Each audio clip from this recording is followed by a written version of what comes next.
composite panel is that I've been bringing in all these new kinds of pigments to fine art, and I've discovered that the highly reflective surface of the aluminum, if I'm careful with the pigments that I put on, I can get the light to come through and back out.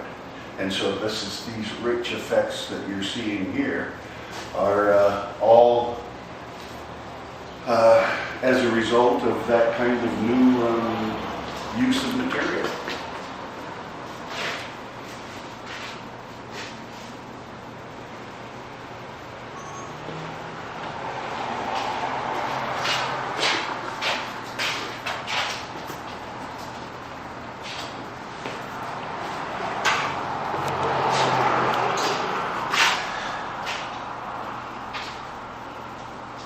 I'll flip another light on in the back here.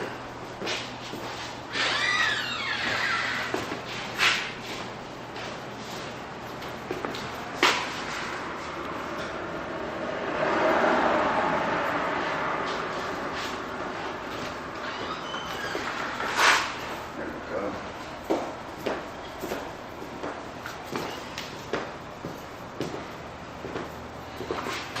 If I could just do something for you here. Take the same piece, return it. Or I like to talk about perspectives, different perspectives from different angles. The different things that you would start to learn as you look at that piece will be exactly what I'm trying to say. Well, if you're trying to say it, you're failing. If you're saying it, you're succeeding. Right here, if you'll notice,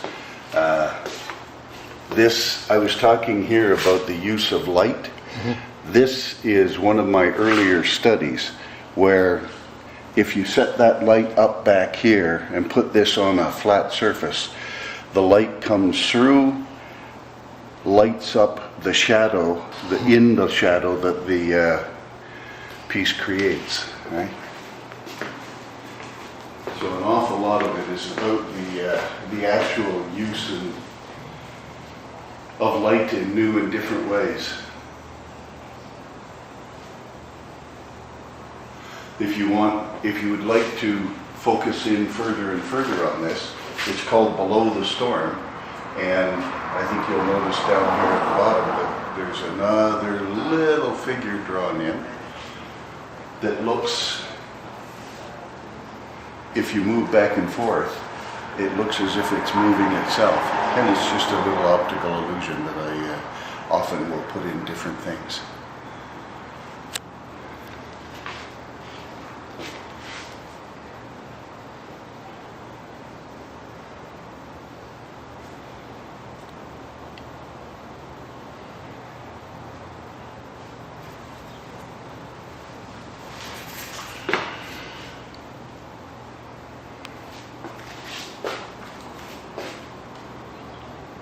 I'm afraid that one's not really well lit.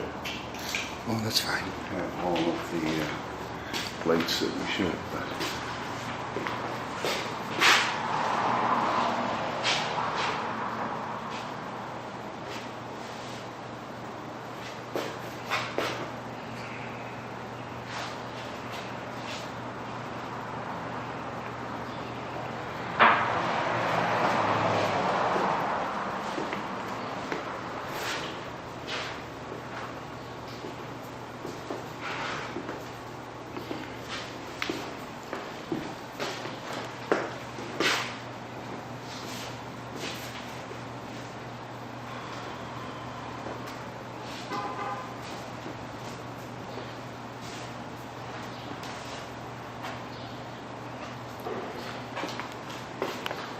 These reflective surfaces not only serve to bounce the light and move it around, but it's resin. So when you use resin in this way, you can embed different things in it and so on.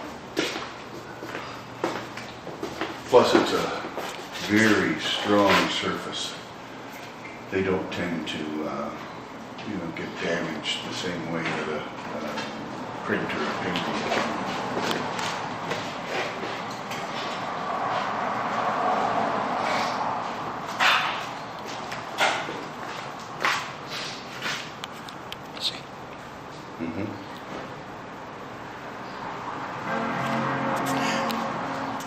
That's Ontario marble, actually. Comes from Kingston.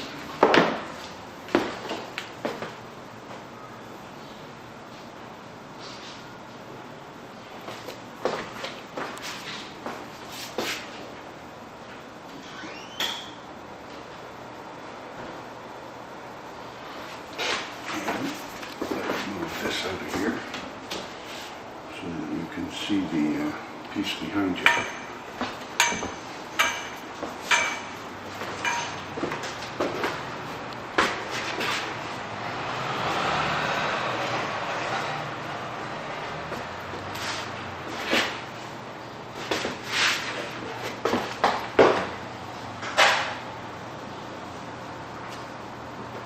This is the use of some of the same materials that we were talking about back over here, but it began on a canvas surface, as you can see.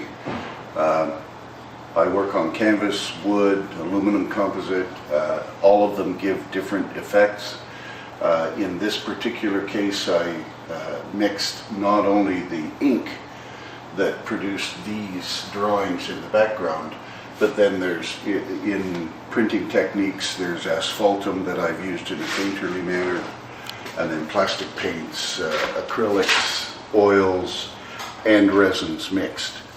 And what I did was take 3 pieces, put them together in a triptych, frame them, and then say, by painting over that frame in different areas, that the frames of our lives are the kinds of things that we can, if we find them constricting, we can deny them, we can paint over them.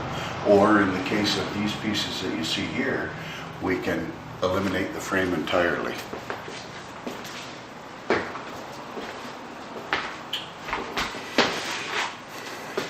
A piece like this one now, right?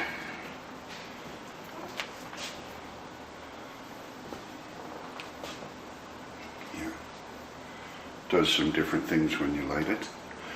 If you look at this piece up here, though, you'll notice some of what I've done is create a comfortable dark little piece that would sit by itself until you light it with a little different kind of light. Then you can start to pick up that there's a little bit more detail in there than you might normally be aware of. You can then pick up some of the other colors that are available. You might look at this shape in a different way. Or, if you're looking for love in your life, you may have to focus on it, right? Always metaphorical, always fairly literal. I do like to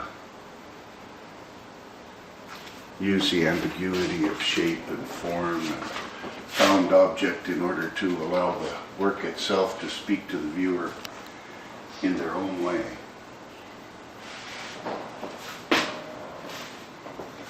So, you've pretty much gone through the whole gallery. What do you think? Well, I don't think anything. I had to learn to stop thinking. I discovered that I was always wrong. I just wait and see. I think you need to talk to your teachers. I had great teachers. One of my teachers I met when I was 90 years old. And he was the man who created the cartoon character of Betty Boop for Max Fleischer. He animated the character of Snow White for Walt Disney. And military historians were